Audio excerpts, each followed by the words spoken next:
આમાં સૌથી મોટો ખાડો કયો ખબર છે? હે? દેખાડો. એકવાર માણસે કોયલને કહ્યું કે તું કાળી ન હોત તો કેટલી સારી હોત. પછી સાગરને કહ્યું કે તારામાં પાણી ખારું ન હોત તો કેટલું સારું હોત. પછી ગુલાબને કહ્યું કે તારામાં કાંટા ન હોત તો કેટલું સારું હોત.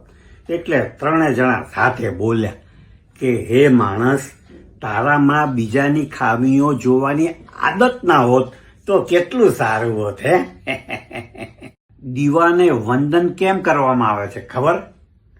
કારણ કે એ બીજા માટે બળે છે, બીજાને જોઈને નહીં. જીવનનો ઉપદેશ પેન્સિલ પાસેથી મેળવો. બટકો નહીં ત્યાં સુધી અટકો નહીં, અને જો અટકો તો છોલાવાની તૈયારી રાખો, કારણ કે દુનિયા અણી તો કાઢશે જ. કુદરતે મોટા ભાગના જીવ આડા બનાવ્યા છે, જ્યારે મનુષ્ય ઊભો બનાવ્યો છે, પણ હંમેશા તે જ આડો ચાલે છે. દીકરો એની સ્કૂલમાંથી પેન્સિલ અને ફૂટપટ્ટી ચોરી લાવ્યો તો એના બાપે એને બોલો ઠપકો આપ્યો કે તારે આવું કંઈ પણ હોય ને તો મને કહેવાનું, હું ઓફિસમાંથી લેતો આવતે ને. બુદ્ધિ બધા પાસે હોય છે, પણ તમે ચાલાકી કરો છો કે ઈમાનદારી એ તમારા સંસ્કાર ઉપર આધાર રાખે છે.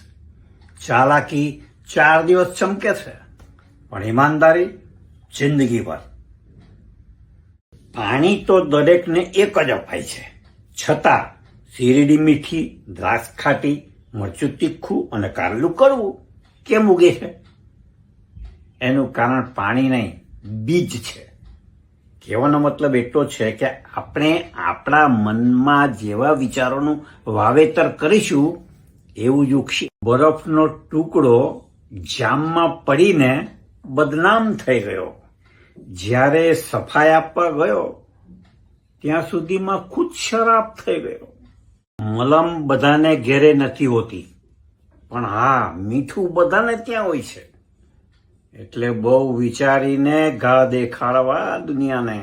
હા, વિશ્વાસ ઓછો થયો ત્યારે દરવાજાનો જન્મ થયો, વિશ્વાસઘાત થયો ત્યારે તાળાનો જન્મ થયો, અને વિશ્વાસ સાવ મરી ગયો ત્યારે કોનો જન્મ થયો ખબર? સીસીટીવી કેમેરાનો. બુદ્ધિ બધા પાસે હોય છે, પણ તમે ચાલાકી કરો છો કે ઈમાનદારી એ